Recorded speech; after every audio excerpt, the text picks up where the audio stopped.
안녕하세요. 어느덧 날이 점점 서늘해지고 이제 슬슬 여름이 다 지나가나 보다 싶은 생각이 드는 그런 날씨네요. 날이 좀 풀리니 저도 이렇게 얼마 전에 있었던 제 사연을 한번 써서 보낼까 싶은 생각에 이렇게 긴 글을 써봅니다.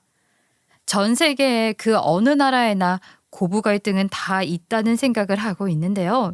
정말 당연한 일이지만 서로 살아온 시간이 다르기 때문에 결혼한 부부 혹은 그 가족들끼리 마찰이 생기는 건 정말 어쩔 수 없다는 생각을 가지고 있던 저였어요. 아주 자상한 지금의 남편을 만나면서 그건 더 확고해졌고 말이에요. 지금도 결혼한 지 정말 많은 시간이 지났는데 전 아직도 남편과 알콩달콩 신혼을 즐기는 기분이에요. 그렇다고 결혼 생활 전반이 다 좋은 기억들만 있는 것은 아닙니다. 분명 괴로운 기억들도 있고 힘든 기억도 많으니까요. 결혼이라는 게 참 정말이지 쉬운 게 아니잖아요.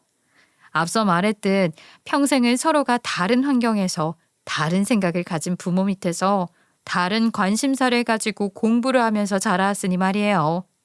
전 그래서 생각합니다. 처음부터 잘 맞는다 하면 그건 어딘가 조금 이상한 게 아닐까 하고 말이에요. 그런 생각에 남편을 만나기 전에는 항상 연애 시간이 남들보다 조금 길었던 것도 사실이고요. 아무튼 제가 이렇게 주절주절 하면서 말한 이유는 이렇게 생각하면서 살았던 제가 지금까지 남편과는 정말 잘 살았지만 시댁에서 경험했던 한 사건에 대한 이야기를 청취자님들께 해보려고 합니다. 사실 제 남편과의 만남은 정말 우연과 같은 만남이었다고 할 수 있어요. 제 입장에서는 어찌 보면 좋은 기회를 잡았던 걸지도 모르죠. 저는 고등학교를 졸업하고 일찍이 사회로 뛰어든 지금으로 말하면 젊은 청년 사업가였다고 할 수 있겠네요. 그렇다고 제가 뭐 떼돈을 번 사람은 아니고요. 그냥 입에 풀칠은 하고 살 정도였어요. 그러다 마주친 게 지금의 제 남편이었어요. 남편은 당연하게도 우리 가게의 손님이었죠. 남편은 제 동창과 자주 제 가게로 찾아와서 점심을 함께 먹곤 했어요. 손맛이 너무 좋으세요. 항상 맛있는 점심 만들어주셔서 너무 감사합니다. 오늘도 잘 먹고 갑니다. 어머 선배, 무슨 인사를 그렇게 깍듯이 하고 가요. 나도 잘 먹었어요. 다음에 또 먹으러 올게. 항상 밥을 먹고 인사를 건네는 남편의 모습에 어찌 보면 먼저 빠져 있었던 것 같네요. 하지만 전 이런 남편과 절대 연애를 할 수 있을 거란 생각은 꿈에도 못하고 살았어요. 왜냐하면 제가 일찍이 사회에 나왔다고 했잖아요. 제 다른 친구 중에는 이미 대학교에 진학하고 졸업도 해서 평범한 직장인 생활을 보내는 친구들도 많았고 공부를 더 하겠다며 자주 남편과 가게로 밥을 먹으러 온 동창과 같이 대학원으로 진학하는 친구들도 많았어요. 그런 친구들 사이에서 저는 집안이 여의치 않아 일찍부터 사회로 뛰어든 케이스였다 할 수 있죠. 이런 상황이니 어떻게 생각하면 저의 이런 생각들이 당연하다 할 수 있지 않을까요? 차이가 나는 결혼은 고생한다는 말도 있으니 처음에는 제가 이런 남편에게 호감을 느껴도 섣불리 다가갈 수가 없었다는 건 다들 이해하실 거라 믿어요. 그러다 어떻게 동창의 주선으로 남편과 단 둘이서 자리를 가지게 되었는데 이때 남편이 너무 절실하게 저에게 고백을 했죠. 전 정말 남편의 고백에 많은 생각을 했었어요. 결국엔 그의 구애에 넘어갔지만 말이에요. 그렇게 연애를 하며 남편과의 결혼 이야기가 오갈 때쯤에도 저는 다시 이전과 같은 고민에 빠졌습니다. 사실 제게 남편과의 결혼은 정말 많은 시간이 필요한 고민거리였어요. 분명 처음에는 분식점에서 간단하게 점심을 해결하던 남편의 모습에 저랑 비슷한 경제 상황에 있는 사람이지 않을까 하는 생각도 했거든요. 그런데 연애를 시작하고 만나서 보니 전혀 그렇지 않더라고요. 남편과의 연애는 길어지면서 자연스레 서로의 집에 인사를 가게 될 상황이 있었는데 전 그때 시댁과 우리 집의 경제적 차이에 대해 뼈저리게 느낄 수 있었죠. 이를 이유로 남편과 헤어지려고 했던 일도 있을 정도였으니 말이에요. 난 당신하고는 결혼 못해. 우리가 결혼했다고 생각해봐. 이렇게 차이가 확연하게 눈에 보이는데 다들 내가 당신 돈 노리고 결혼했다. 쟤 취직하려고 저 남자 잡았구나 하지 않겠어? 난 그런 소린 절대 못 듣고 사니까. 그러니까 우리 이만 헤어져. 아니, 결혼은 당신이랑 나랑 둘이서 하는 건데 왜 그렇게 사람 눈을 신경 쓰는 거야? 우리 부모님이나 내 동생은 정말 아무렇지도 않다니까. 그러니까 다시 생각해보자. 어? 세상에 당신 집안 사람들처럼 좋은 사람 많은 거 알아. 물론 당신도 좋은 사람이고. 그런데 그렇지 않은 사람들이 더 많은 거 당신도 잘 알잖아. 그리고 나만 욕먹고 소문 듣고 살면 그래도 낫지만 우리 부모님은 나 때문에 괜히 속상할 말을 들을 우리 부모님은 무슨 죄야. 그래, 당신이 지금까지 힘들게 살아온 거 나도 다 알아. 평범한 사람들처럼 대학 다니면서 많이 배우지 못한 거 아쉬워하는 마음도 다 알고. 하지만 난 그런 평범한 사람들보다 스스로 뭔가 열심히 이루면서 살아가는 당신이 멋지니까 존경하고 싶은 사람이라 당신이랑 결혼까지 결심한 거라고. 전 처음으로 이때 남편과 지내며 큰 소리를 내는 모습을 봤던 것 같아요. 결혼 이후에도 줄곧 저에게 큰 소리를 내본 역사가 없는 사람이거든요. 이때 저에게 윽박 지르듯 소리친 일을 제외하면 말이에요. 이런 남편의 고백을 듣고 저는 제 남편이 정말 멋진 사람이구나 하는 생각을 처음으로 했던 것 같아요. 물론 평소에도 정말 괜찮은 사람이라는 생각은 했지만 결혼을 고민하던 이때가 제 삶에서 가장 많은 고민을 했던 때였으니 말이에요. 그런 제 마음을 돌린 사람이니 이 사람은 정말 믿고 결혼해도 나라는 사람을 정말 잘 챙겨주겠구나 싶은 마음이 들었죠. 이렇게 힘들게 한 결혼인 만큼 저는 남편과 잘 살아보자 싶은 마음이 컸고 남편은 그런 저를 항상 응원해주는 고마운 내 편이었어요. 그러니 우리 부부 금슬은 정말 주변에 소문이 날 만큼 좋았다 저는 자부할 수 있었습니다. 그렇다고 모든 일이 전부 해피엔딩은 아니었어요. 100%라는 말은 절대 없다. 100% 장담한다는 말은 함부로 내뱉어선 안 된다는 말을 사람들이 왜 하나 싶었는데 정말 그렇더라고요. 열심히 노력해도 100%다 만족하는 생활을 할 수는 없었어요. 시댁에서 작은 트러블이 있었기 때문이었죠. 여기서부터는 간단하게 제가 왜 남편과 결혼을 망설였는지 짚고 넘어가는 것이 좋을 것 같아서 좀 더 자세히 말해보겠습니다. 앞서 말했듯이 우리 친정은 어린 저까지 열심히 일을 하면서 살아야 할 정도로 가난한 집이었어요. 제가 어른이 된 지금이야 돈을 버는 사람이 저와 동생, 부모님 이렇게 4명이 되었으니 그럭저럭 살고 있는 거지. 아무튼 그렇게 넉넉한 집안은 아니었죠.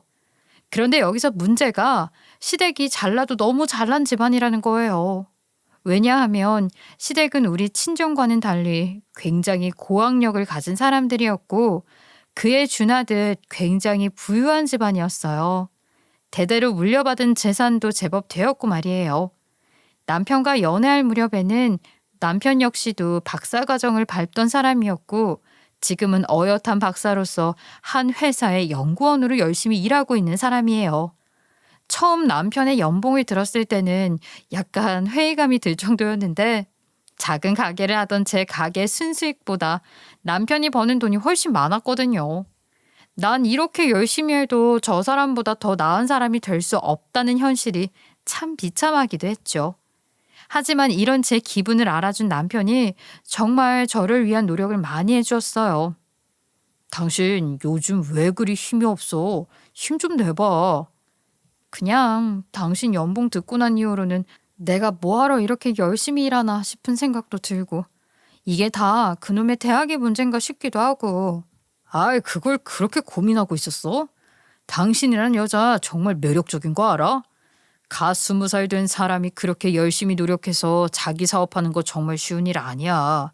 그거 자본을 가지고 시작하는 사람도 쉽게 망하는데 그걸 단번에 읽어낸 당신은 정말 대단한 거지. 뭐 이런 식으로 말이죠.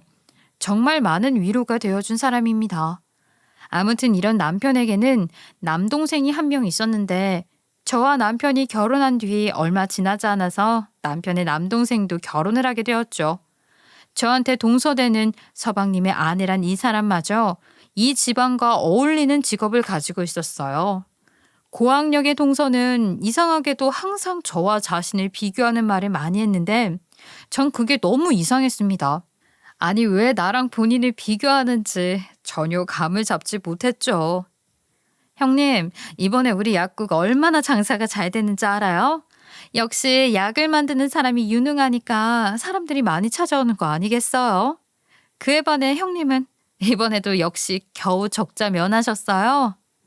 동서, 아무리 그래도 서로 수익을 말하기엔 우리가 좀 덜 친하지 않아? 내 수익에 대한 정확한 내용은 내 남편도 쉬쉬하는 부분인데 왜 동서가 그걸 입에 담아? 내가 생각하기엔 그건 좀 아닌 것 같아. 동서가 대뜸 저한테 가게 수익 같은 예민한 문제를 물어볼 때도 당황하지 않고 차분히 이건 아닌 것 같다고 했어요. 그도 그럴 게 이 이야기를 한 시점이 동서와 제가 만난 지 겨우 1년도 안 되었을 무렵이었거든요. 친구도 10년을 알고 살아도 속을 다 모른다고 하는데 겨우 1년 된 사이에 서로의 예민한 문제를 나누기엔 짧은 시간이란 생각이 들었죠. 아, 죄송해요, 형님. 제 친구들이랑은 서로 수익 같은 것도 오픈하고 그러니까 당연히 그래도 되는 줄 알았네요. 전 형님한테 명품 선물이나 하나 해드릴까 했죠. 매번 그 시장에서 사온 듯한 옷만 입고 오시니까. 뭐? 시장에서 사온 옷? 동서, 말이 좀 심한 거 아니야? 아니, 옷이 그냥 예쁘게 입고 다니면 되는 거지. 명품이고 아니고가 그렇게 중요한가? 아무튼 다음부턴 한 번쯤은 다시 생각해보고 말했으면 좋겠어. 다들 동서랑 똑같은 건 아니니까. 이날 제가 입고 있던 옷은 남편이 제게 사준 옷이었습니다. 하늘하늘한 예쁜 원피스였지만 동서 눈에는 그게 시장 거적대기처럼 보였다고 하니 저로서는 발끈할 수밖에 없는 문제였죠. 이런 식으로 늘 처음부터 남편과의 사이에서 예민했던 그 문제, 제가 없어 보인다는 둥, 약간 수준이 떨어진다는 둥, 속을 박박 긁어대니 전 당연히 동서를 좋게 생각할 수가 없었어요. 제가 싫어하는 내용이라는 걸 알면서도 교묘하게 모르는 척하면서 말을 꺼내는 동서였으니 말이에요. 이 점만 마음에 안 들었다면 그래도 전 그냥 그럭저럭 서로 대면대면해도 나쁘지 않은 사이로 지낼 수 있었을지도 모릅니다. 저도 사회생활이라면 동서의 고학력 못지않게 많은 사람이었으니까요. 그리고 제가 계속 앞에서 시댁 식구들이 정말 잘 산다고 했잖아요. 왜 제가 주눅이 들 정도의 생각을 했는지 지금부터 알려드릴 간단한 경제 상황에 대해 말씀을 드리면 이런 제 마음 충분히 이해하시리라 믿어요. 어느 정도로 잘 사냐 하면 아버님은 한때 대학 교수로 일을 하다 지금은 명예퇴직을 하고 조그마한 회사에서 기술 고문으로 계속 일을 하시고 있는 상태입니다. 연봉은 거의 억소리 나는 단위라 들었죠. 거기에 어머님은 의대를 졸업하신 분이고요. 지금까지 열심히 번 돈으로 자기 병원이 자리 잡고 있는 건물을 세우신 대단한 분이셨어요. 물론 이렇게 잘난 사람들이라고 저를 처음부터 핍박하거나 하진 않았어요. 오히려 반대였죠. 우리 아들이랑 결혼하니 많이 힘들지? 의도치 않게 우리가 너무 많은 것을 가지고 있어서 네가 힘들까 난 걱정이다. 그러니 아가 너무 그렇게 힘주고 살지 마. 이건 그냥 우리가 너무 많이 가진 상태고 네가 우리보다 조금 모자란 정도에 불과하니까. 그래 맞다. 어디 사람 사는 모든 것이 돈으로만 해결되라는 법이 있더냐. 사람은 서로 부대끼면서 감정도 나누고 그렇게 사는 거다. 돈은 물론 많으면 편하게 살 수는 있겠지. 하지만 그게 곧 사람의 전부라고는 할 수 없어. 그런 면에선 우린 널 엄청 아끼고 좋아하고 있단다. 그러니까요. 우리가 정말 며느리 하나는 잘 뒀다니까요. 어디 가서 이렇게 예쁜 며느리를 또 보겠어요?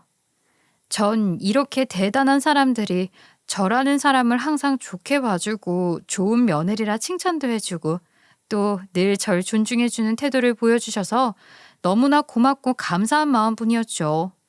그런 시부모님에겐 제 친정 부모님께 하는 것처럼 항상 잘하고 살자는 마음도 가득했고 말이에요. 그중 제가 항상 다른 사람들보다 조금 더 신경 쓰는 부분이 있었는데 그건 바로 명절입니다. 시댁은 자잘한 제사를 지내지 않는 대신에 명절에는 상차림을 조금 넉넉하게 하신 편이었는데 그 음식들을 준비하는 일련의 모든 과정들이 제 손길이 다 있었죠. 그렇다고 이전에는 시어머니가 대충 차례를 준비했냐 하면 그건 아니었어요. 하지만 이젠 나이도 있으니 일과 명절 준비를 병행하며 힘들어하는 시어머니 모습이 눈에 밟혔던 거죠. 사실 이런 명절 음식 준비는 베테랑 어머님들도 많이 힘들어합니다. 저도 혼자서 다 하려면 힘든 건 마찬가지지만요. 그래도 전 가게를 운영하던 경험 덕분인지 음식을 준비하는 일 자체는 그렇게까진 힘들지 않았어요. 오히려 장을 볼 때 오롯이 시어머니와 함께 다니면서 이런저런 이야기를 할 수 있는 시간을 보낼 수 있다는 게 너무 좋았죠. 여기서 문제가 생기기 시작한 게 바로 동서 때문이었어요. 동서도 늘 장을 볼 때는 함께 다녔는데 명절 음식을 하는 당일날만 되면 항상 음식을 다 차린 다음에야 도착하는 겁니다. 하지만 시어머니도 처음에는 내가 형님이고 손이 사람이니 동서를 이해하라는 식으로 말을 하긴 했었어요. 근데 점점 도를 지나치는 동서의 이런 행태를 시어머니도 다 알고 있었기에 장을 보면서 몇 번이고 언지라곤 고치라 말했어요. 그러나 듣는 둥 마는 둥 하면서 한 귀로 듣고 흘리는 동서의 모습에 조금 어처구니가 없긴 했죠. 작은 애, 이번 명절에도 또 늦니? 너는 어떻게 큰애가 음식 준비를 다 할 때쯤에 항상 집에 들어오는지 모르겠구나. 아무리 약국이 바쁘다고 하지만 명절에는 보통 쉬지 않니? 아이 참 어머님, 요즘은 다들 당번제다 뭐다 해서 돌아가면서 약국 열어야 해요. 이 근방에서는 제가 제일 나이도 어리고 해서 눈치껏 제가 먼저 하겠다는 게 서로 간의 도리고요. 아유 어머님도 잘 아시잖아요. 그거야 그러면 좋다지만 아이 그래도 너무 매년 큰애한테만 그렇게 명절 준비를 미루면 좀 그렇지 않아? 너 늘 이렇게 장 볼 때는 꼭 껴서 같이 보고 가잖아. 이건 제가 명절 전에 조금이라도 어머님이랑 같이 있고 싶어서 무리해서라도 시간 빼는 거죠. 이번 명절은 저도 한번 힘써 볼게요, 그럼. 그래. 지금 네가 한 말 명심하고 이번 명절에는 꼭 음식 다 하기 전에 보자꾸나. 제가 아는 약국들은 주말이고 공휴일이고 빨간 날이면 다 쉬던데 참으로 이상하단 생각이 들었어요. 물론 노는 휴일에도 문을 여는 약국들도 있었지만 웬만하면 거의 한 지역에 한 곳 정도였던 걸로 기억하기 때문이었죠. 그런데도 이상하게 동서는 늘 약국이 바쁘다는 핑계로 명절 음식을 건너뛰고 있었으니 저나 시어머니나 그런 동서의 행동이 탐탁지 않은 것은 마찬가지였던 거예요. 그렇다고 동서가 제일 처음부터 이렇게 명절에 늦었던 건 아니었어요. 동서가 서방님과 막 결혼한 뒤에 딱 한 번은 제 시간에 도착했던 적이 있는데 그때도 뭐 별다른 도움을 주지 않고 제가 음식하고 있는 것만 멀뚱멀뚱 보기만 했었죠. 그때는 뭐 결혼 직후 처음 맞이하는 명절이기도 했고 아직은 철이 없어서 그러려나 했는데 2년이 지금까지 일부러 늦게 시댁에 오는 동서를 더 이상은 저도 참아주기 어렵다는 생각이 들더군요. 그래도 일단 동서에게 이번 설에는 빨리 와서 같이 음식을 하자고 미리 문자를 넣어두긴 했어요. 이번 명절만은 다르겠지 하고 말이에요. 그렇게 장을 보고 들어온 저녁에 남편과 밥을 먹으며 미리 말했습니다. 이번에도 동서가 똑같이 명절에 늦으면 가만히 있지 않을 거라고 말이에요. 여보, 이번 명절에 동서가 또 늦게 오면 나도 한바탕 할지 모르니까 당신도 그렇게 알고 있어. 왜? 재수 씨가 또 당신 마음에 안 드는 짓 했어? 저번 명절에 보니까 자기가 제일 늦게 오더니만 이번에도 그러겠대. 아니 글쎄 내 말 좀 들어봐. 이번에 어머님이랑 장 보는데 아주 대놓고 자기는 약국 문 열어야 한다는 식으로 말을 하잖아. 어머님도 그거 듣더니 탐탁지 않아 하셨어. 그리고 이번에는 절대 늦지 말라고 엄포도 놓으셨고, 그래서 나도 이번만은 늦으면 안 넘어가려고. 엄마가 그렇게 말했다고? 아휴, 그래도 조용히 넘어갔으면 좋겠지만 당신이 뭐 정 힘들면 한마디 뭐라고 해. 내가 동생이랑 부모님은 막아줄 테니까. 그렇다고 너무 심하게 뭐라고 하지 말고. 재수 씨 아직은 어리잖아. 나이 30은 다 넘은 지 오랜데 뭐가 어려.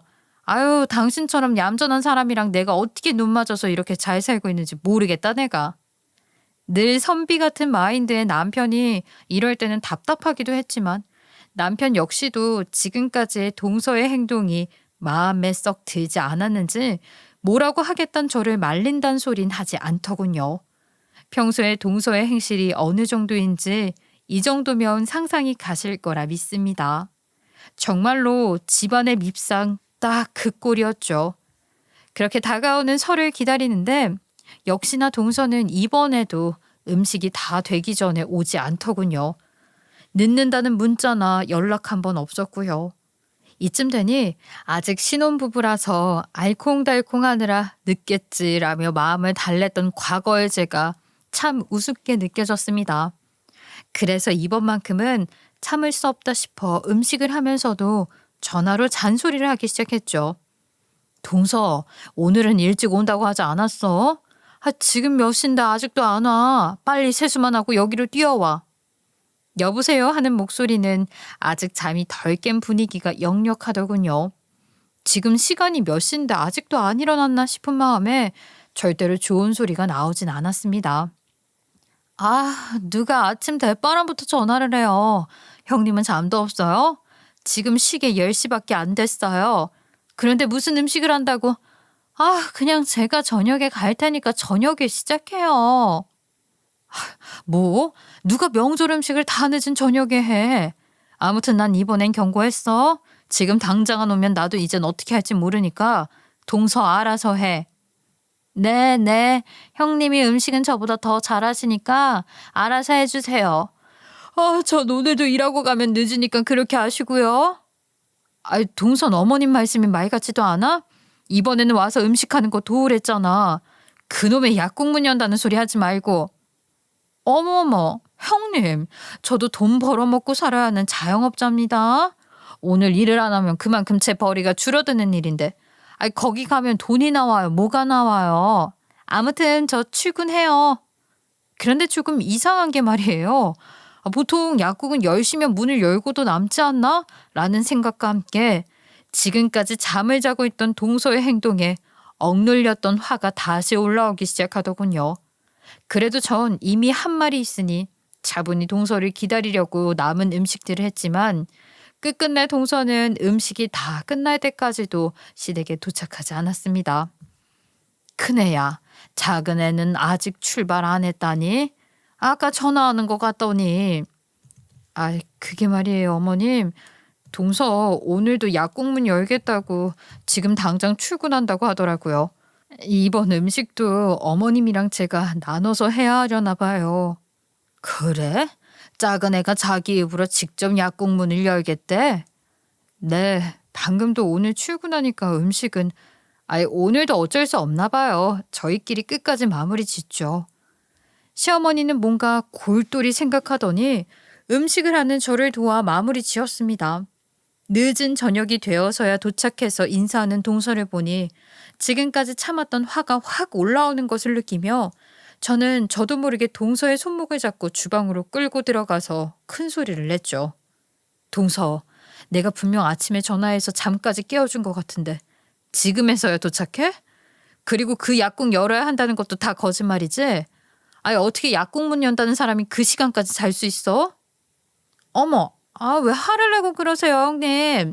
제가 지금 못 올 곳 왔나요? 제 시간에 잘 도착했잖아요. 분명 제가 전화로 저녁에 음식 같이 하자고 하지 않았어요? 그래봤자 전 요리의 요자도 몰라서 도와줄 수 있었을지도 모르겠지만요. 그게 지금 나한테 할 말이야? 세상에 어느 집이 명절 음식을 새벽에 준비해? 그냥 아침이나 낮에 다 하고 저녁엔 같이 저녁상 먹지. 게다가 누구는 뭐 처음부터 요리 잘하고 명절 음식 준비를 한 줄 아니? 그게 도대체 무슨 태도야? 동서나 나나 어차피 이 집안에선 같은 며느리라고 알아? 같은? 어떻게 형님이랑 저랑 같은 취급을 하세요? 저랑 형님은 엄연히 차이가 있죠. 형님은 대학도 못 나온 고졸에 작은 구멍가게 하는 사람. 나는 큰 병원이 위에 있는 건물에서 잘 나가는 약국하는 사람. 거기에 약사라는 엄연한 사자 붙는 직업을 가지고 있다고요. 이런 건 노가다나 하는 그런 사람이 하는 거죠. 뭐라고? 노가다? 동서 지금 말 다 했니? 지금 뭐 내 학력 낮다고 시비 거는 거야? 뭐야? 요리는 됐고 그럼 여기 와서 이거 뒷정리라도 도와. 저는 이 이상한 동서와 이야기를 했다가는 집안에서 큰 문제를 일으킬 것 같아 요리가 싫으면 뒷정리라도 도와라 동서 손을 이끌고 싱크대로 향했어요. 하지만 싱크대 앞에 동서는 제 손을 탁 쳐내면서 이렇게 말했죠. 아우 진짜 내가 왜 설거지 같은 일을 해야 해요. 이런 몸 쓰는 일은 당연히 형님이 다 하셔야죠. 지금 이 집에서 이런 일 할 사람은 형님밖에 없는 거 아직도 모르겠어요? 저는 지능파, 형님은 육체파. 당연히 나눠서 해야 하는 거 아니에요? 이런 일은 당연히 저보다 학급인 형님이 해야죠. 지금 말 다 했니 동서? 뭐? 학급? 그러면 동서는 학급 일 못해서 집에서 밥은 어떻게 먹어? 그리고 동서 말대로 동서가 지능파고 내가 육체파라 치자. 그렇다면 집에서 설거지 안 하고 요리도 안 하고 평생 살 거야? 그럴 거면 아예 먹고 살질 말아야지. 형님 혹시 바보세요? 배달도 안 시켜 드시나 봐. 요즘 세상이 어떤 세상인데 돈만 주면 음식도 쓰레기도 다 알아서 처리해주는 그런 시대에서 살면서 어쩜 그렇게 옛날 사람처럼 굴까 몰상식하게. 이러니 학급 인생 노가다 인생이라고 하죠. 수준 차이. 뭐? 수준 차이? 지금 동서 눈에 보이는 게 아무것도 없니? 나 동서 형님이야. 당신보다 손윗사람이라고. 그래요. 손윗사람이면 뭐 제가 특별히 대우해줘야 해요? 꿈도 적당히 꾸셔야죠. 저는 이렇게 손에 물 묻히는 짓 절대 못해요. 아니? 안 해요. 그러면 동서는 애 낳고도 그 애한테도 배달 음식 먹이려고? 아무리 인스턴트 음식이 잘 되어 있다고 해봤자 그건 어차피 인스턴트야. 동서도 결혼했으면 이제 요리도 하고 시댁 놀러와서 시부모님 뒷바라지도 하고 그래야지. 네네. 그러니까 그런 일은 저보다 수준 낮은 형님이나 많이 하시라니까요. 저 원래 이렇게 몸 움직이는 일은 해보지 않았던 사람이라서 아무것도 못하니까요. 이런 말을 하더니 동서는 식탁 위에 제가 만들어 놓은 음식을 하나 집어들어서 먹더군요. 아직까지 아무도 손대지 않은 그 음식을 말이에요. 제사 지내보신 분들은 아시겠지만 명절 음식을 다 한 다음에는 가족끼리 모여서 한 끼 식사할 때나 손을 댑니다. 그런데 어른보다 먼저 손을 대는 이런 행동을 어떻게 받아들여야 할지 도저히 그 방법이 떠오르지 않더군요. 어머, 음식이 너무 맛있네요, 형님. 형님은 평생 이런 일만 하고 사셔야 할 것 같은데요? 그런데 조금 아쉬운 게 저랑 간이 조금 맞지 않네요. 다음에는 잘 좀 해주세요. 이런 일밖에 못하는데 제 니즈도 못 맞추면 쓸모가 없는 사람이 되잖아요. 이런 말과 행동을 하는 동서를 도저히 가만두면 안 되겠다 싶은 마음에 시댁 식구들이 실망할지도 모르겠지만 거친 말을 하려던 그 순간에 제 어깨로 손 하나가 탁 올라왔습니다. 어느 순간부터인지는 모르겠으나 우리 둘의 말싸움을 지켜보던 시어머니가 조용히 동서와 제 옆에 온 것이었죠. 동서도 그제야 시어머니가 주방 쪽으로 왔다는 사실을 눈치챘는지 앞서 제게 대들던 모습은 온데간데 어디로 갔는지 조용히 그냥 요조숙녀가 따로 없더군요. 하지만 이런 동서의 모습은 다행히 시어머니에게 통하지 않았습니다. 시어머니의 모습을 본 동서는 지금까지의 당당한 기색을 감추고 급하게 표정을 꾸며내기 시작했지만 시어머니의 표정을 보니까 지금까지 동서와의 이야기를 다 들은 듯한 모습이더군요. 시어머니는 조용히 입을 여셨죠. 내 이번 명절에는 중요한 소식 하나 너희들한테 이야기하려고 한다. 일단 큰애 작은애 모두 밖에 나가서 이야기하자꾸나. 그리고 작은 애, 너 그렇게 표정 지어낼 거 없다. 지금까지 너희 둘이 하던 이야기 내가 다 들었으니까.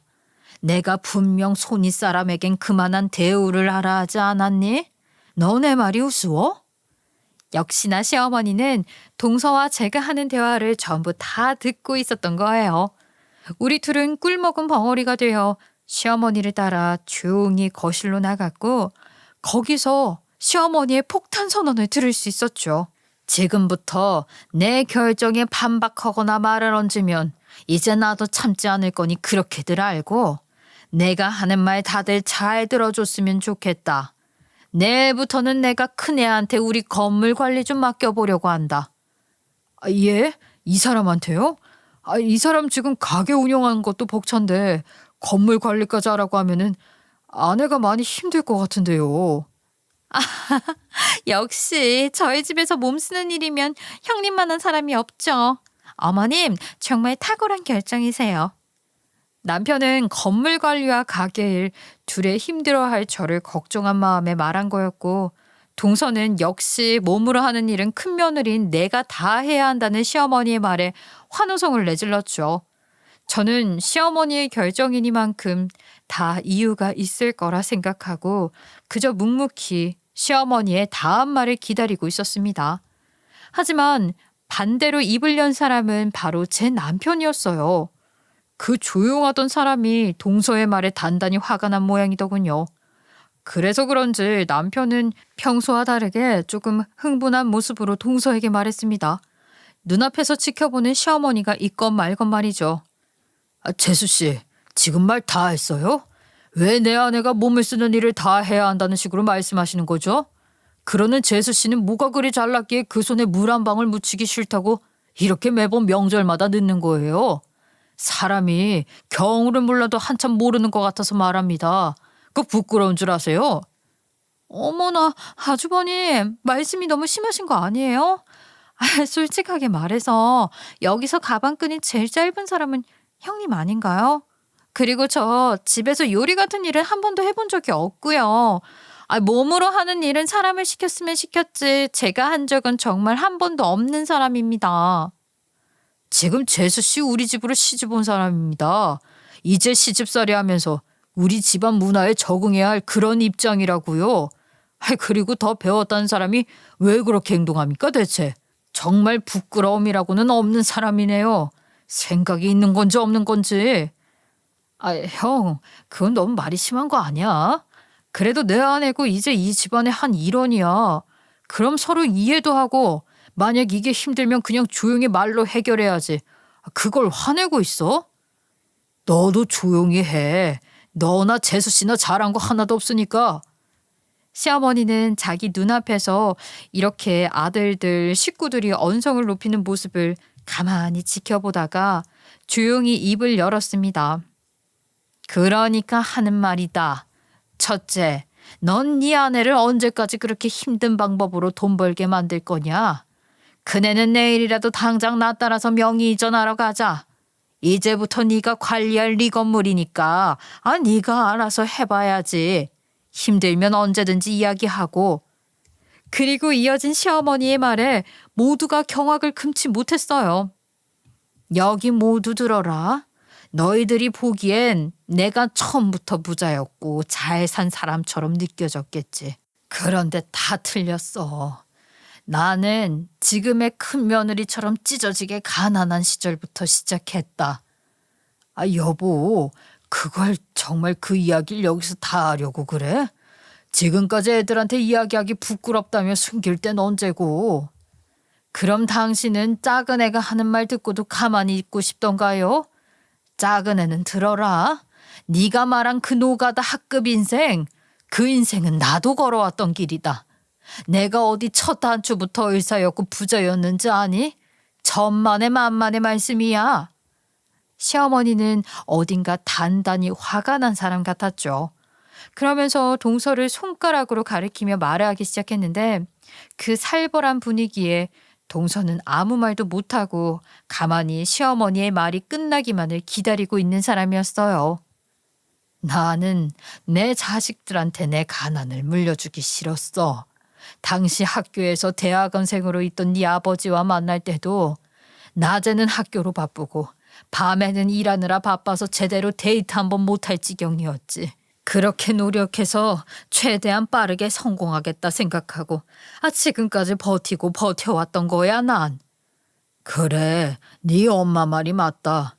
당시 정말 끔찍하게도 가난이 우릴 괴롭혔었지. 너희 엄마는 병원에서 숙식을 해결하면서 살았고 난 학교에서 거의 살다시피 지내면서 그렇게 아끼며 살아왔어. 그러다 모든 일이 잘 풀리는 것처럼 서로 성공가도에 올랐고 지금의 모습이 되었지. 노력했기에 가능했던 일이었다. 나도 큰 며느리처럼 찢어지게 가난한 그 말이 뭔지 다 아는 사람이란 말이야. 그렇기에 첫째 네가 큰애를 만난다고 해도 내가 별로 반대하지 않았던 거다. 저렇게 노력하는 사람들이 정말 인생을 제대로 살고 있는 사람이란 걸 내 경험으로 알고 있었으니까. 금수저로 자란 줄 알았던 시어머니가 의사가 되기 전까지 찢어지게 가난했다는 말은 지금의 성공을 보곤 절대 상상할 수 없는 일이었어요. 게다가 그런 가난을 직접 경험했기에 나라는 사람의 처지를 100% 이해하고 잘해줬던 거라니 어안이 벙벙했죠. 작은 애는 앞으로 사람한테 그렇게 함부로 학급이라든지 노가다라든지 그런 말 하지 마라. 네가 지금 한 발언이 얼마나 경우가 없는지 반성해야 한단 말이야. 나도 의사 시험에 합격하고 나서 내 집안의 가난이 정말 진절머리가 났어. 당신의 동기란 놈들이 내게 했던 게 바로 학급이니 삼륜이 하는 소리였다. 전부 날 무시하는 말이었지. 저는 어머님을 말한 게 아니라. 그래, 누가 대상이었는지는 알지. 알지만 그건 대상을 떠나서 사람에게는 해선 안 되는 말이라는 걸 지금 가르쳐주고 있는 거다. 네가 내 며느리만 아니었어도 가만두지 않았어. 모든 식구들이 시어머니의 이어지는 말에 침묵을 지키고 시어머니가 더 말을 이어가길 기다려주었지만 동서만큼은 얼굴이 새파랗게 질리면서 아랑곳하지 않고 시어머니에게 대뜸 큰 소리를 내더군요. 그런 동서의 행동을 반길 시댁 식구는 아무도 없었죠. 심지어 동서의 남편인 서방님도 말이에요. 그리고 어머님 혼자서 멋대로 그걸 그런 식으로 결정하시면 어떡해요? 과거는 과거일 뿐이고요. 그럼 제 약국은요? 제 약국은 앞으로 어떻게 되는 건데요? 아직도 정신을 못 차렸구나. 넌 지금까지 그냥 약국 운영만 하면 될 것을 뭐 그리 놀라. 그리고 내가 분명 이야기 시작하기 전에 말하지 않았니? 내 결정에 아무도 토달지 말라고. 아무튼 난 결정했으니까 이제부터는 아무런 의견도 받지 않겠다. 이렇게 한바탕 소동이 벌어졌지만 아무도 시어머니의 마지막 말에 토를 달지 않았어요. 방금까지 시끄럽게 소리치던 동서조차 말이죠. 그날 집에 가서 남편과 정말 얼마 만에 시원한 기분으로 마주보고 한잔 했는지 모릅니다. 결혼 이후 이렇게 행복한 날은 없었던 것만 같았죠. 동서는 다음날 제가 시어머니에게 명의 이전을 받으면서부터 아주 불주옥 맛을 보고 있습니다. 알고 봤더니 동서는 응당 같은 건물을 쓰는 사람들끼리 정한 모든 일을 다 거부하면서 지내고 있었더군요. 예를 들면 간단한 분리수거조차 자기 손으로 하지 않았어요. 한 사람이 이렇게 분리수거를 하지 않으면 쓰레기 수거를 하지 않는데 이 때문에 피해를 보던 건물에 입점해 있던 다른 사장님이 꾸역꾸역 같이 하고 있었던 겁니다. 그래서 동서에게 말했죠. 건물 관리 목적으로 말이에요. 동서, 내가 들었는데 매번 분리수거를 안 하고 쓰레기를 버린다며? 사람이 어떻게 그래? 동서 말처럼 많이 배운 사람들은 다들 그렇게 행동하나? 우리 어머님이랑 남편은 전혀 그런 일 없던데. 나보다 못해서 어떡해? 좀 더 공부해야겠다, 동서. 형님, 말이 좀 심하시네요. 그거 분리수거하라고 가게들이 관리비에서 내고 있는 거잖아요. 그럼 응당 그건 건물 관리자가 알아서 관리하셔야죠? 그렇게 말하는 동서 말도 맞는데 여기 계약서에 보면 말이야, 동서. 분명히 분리수거는 알아서 해서 지정 장소에 배출이라고 써져 있거든. 그럼 동서가 잘못하고 있는 거 맞지? 나도 이제 두 번은 말하기 싫으니까 알아서 잘하자 동서. 제가 하는 말에 자기가 왜 그래야 하냐는 표정을 지었지만 그랬거나 말았거나 전 이 건물을 관리하는 사람으로 해야 할 일을 했을 뿐이라 동서는 어쩔 도리가 없었죠. 그러다 전체적인 건물 관리 상황을 확인해보고 있는 중에 이상한 점을 하나 발견했습니다. 동서라는 인간은 그렇게 약국이 잘 된다면서 월세는커녕 관리비도 제때 내는 법이 없던 사람이더군요. 그렇게 자기는 돈을 잘 번다 제게 자랑할 땐 언제고 말이죠. 그래서 다음날 동서를 찾아가서 물어봤어요. 왜 월세는 밀리고 관리비는 내지 않았는지 말이에요. 그런데 말이야 동서. 이번에 내가 건물 관리 현황을 보면서 궁금한 점이 있는데 동서는 왜 월세랑 관리비를 제때 안 내? 지금까지 어머님이 우스워 보였나? 왜 그랬지? 무슨 말을 그렇게 하세요. 지금부터 제때제때 내면 될 거 아니에요. 무슨 사람을 돈 없는 거지로 하시나. 동서 돈 제때 안 내는 거 보니까 나보다 더 못 살고 있는 거 아니야? 난 아무리 어려워도 월세나 관리비 밀린 적은 없었거든. 동서 힘들면 언제든지 나한테 말해. 알았지? 참, 밀린 돈들도 전부 내야 한다. 자기를 거지 취급한다며 씩씩 화를 내는 동서였으나 그러나 말았거나 저는 이제 건물주가 되었고 이제 동서는 제게 아무 말도 할 수 없는 입장임엔 분명했으니 게임은 끝난 거나 다름없었죠. 확인해본 바 지금까지 안 낸 돈도 어마무시했으니까 제게 뭐라 말할 수 있었겠어요. 그냥 밀린 돈 빠르게 갚는 게 신상에 좋기도 했고요. 이쯤 되면 동서가 그냥 약국을 옮기면 끝나는 거 아니냐 말할 수도 있겠지만 사실 동서는 그럴 수 없는 이유가 있었습니다. 약국도 결국은 자리 싸움이었기 때문에 이미 자리를 잘 잡아 이름값 좀 알린 동서의 약국이었던지라 이제 와서 약국을 다른 건물로 옮기기엔 때가 늦어도 많이 늦었기 때문이었죠. 만약에 옮긴다 치더라도 그 건물에 있는 병원에게도 이것저것 챙겨줘야 했으니 자기 것을 엄청 아끼는 동서로서는 그 돈이 아까워서라도 이 건물에 평생 묶여 있을 게 분명했어요. 그렇게 열심히 건물 관리를 하던 중에 시어머니가 저를 조용히 병원 원장실로 불렀던 날이 있어요. 할 말이 있다면서 조용히 아무도 모르게 올라오라는 말에 조심스럽게 병원 원장실의 문을 열었죠. 그네 왔니? 요즘 건물 관리하느라 많이 힘들지? 나도 힘든 일이었는데 너라고 오죽할까? 그래, 일은 잘 되어가는 것 같고? 예, 어머님. 아니에요. 저한테 이런 중대한 일을 맡겨주셨는데 몰라도 열심히 배우고 알아가야죠. 그런데 왜 부르셨어요? 사실은 내가 큰애 너한테 이렇게 건물 관리를 맡긴 이유가 있다. 내가 알아보니 최근 네 동서 이야기를 빼놓지 않고 환자들이 나한테 이야기하더구나. 썩 좋지 않은 소리들이었어. 예? 약국을 하는데 좋지 않은 말이 돌 일이 있나요? 왜요? 동서가 뭐 나쁜 짓이라도 하고 다닌대요? 아휴, 그랬으면 차라리 손이라도 끊어버릴 수 있으려만. 우리 병원에 방문하는 환자들이 약을 지으러 가면 그렇게 영양제를 곁들여 팔려고 한다지 뭐냐. 무슨 잡상인도 아니고 약국에서 왜 영양제를 팔라고 강요를 하는 건지. 시어머니의 입에서 나온 동서의 이야기는 이게 끝이 아니었습니다. 그래서 내가 하루는 약국 밖에서 걔가 어떻게 하는지 지켜봤거든. 약사라는 사람이 환자를 아주 무시하는 태도를 보이는 게 뻔히 보이더구나. 그리고 약국 문 닫는 시간은 아주 중구난방이었어. 지금까지 명절 때 한 번도 문을 연 적이 없다는 말도 들었고. 내 며느리지만 참 뭐라고 해야 할지 모르겠다.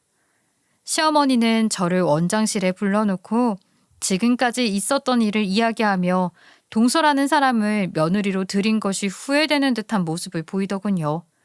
그래도 어쩌겠습니까. 이미 서방님과 결혼해서 도장을 찍었고 이전에 그런 일이 있었지만 어찌나 둘이 잘 지내는지 그런 사람들을 억지로 찢어놓을 수도 없는 일이니 말이에요. 이런 작은 일로 이혼하라 이야기하기도 애매했으니 그런 와중에 너한테 건물을 맡기면 되겠다 싶더라고. 네가 젊은 시절부터 가게를 운영했으니 이런 것도 꼼꼼하게 잘하지 않을까 싶었어. 저번에 네 가게 놀러 갔을 때도 일하는 모습 보니 싹싹한 것이 내 마음에 딱 차더라고. 저는 사실 지금까지, 아니, 시어머니가 가거를 말했던 얼마 전까지도 그저 며느리라 날 좋게 대해주는 줄 알았더니 그 자식의 그 부모라고 시어머니도 남편이랑 똑같은 말로 저를 감동시키더군요. 그것도 똑같이 갑작스럽게 말이죠.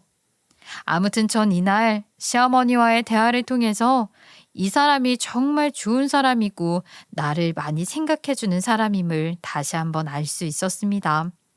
어쨌든 전 지금도 시어머니의 건물, 아니, 이제 제 명의가 된 건물을 관리하면서 잘 지내는 중이에요. 제 생에 이렇게 좋은 삶이 또 찾아올까 싶을 정도로 지금 너무 행복하게 보내고 있어서 불안할 지경이에요. 동서는 지금 기가 팍 죽어서 예전처럼 함부로 말하는 일이 거의 없고 얌전히 제 말에 잘 따라오는 중이에요. 이전과 같은 도끼가 싹 빠진 모습이 아주 제 마음에 쏙 들더군요. 제 이야기는 여기까지였고요. 길다면 정말 긴 이야기들을 두서없이 적어서 보낸 것 같아 사실 아쉬움이 많이 남습니다. 그래도 전 청취자님들과 제 이야기를 함께 나누며 이런 말을 하고 싶었어요. 인생에 바람잘 날이 없다지만 햇볕이 잘 드는 날도 많다는 것을 말이죠. 슬픔이 있기에 행복이 있는 거 아니겠습니까? 그러니 지금은 당장 힘든 생활을 하시는 청취자님들이라도 제 이야기가 앞으로의 삶에서 빛이 찾아올 그 순간까지 힘이 되어드릴 수 있는 사연이 되었다면 정말 행복할 것 같아요. 제 이야기 들어주셔서 감사하고요. 항상 건강하시고 행복하세요.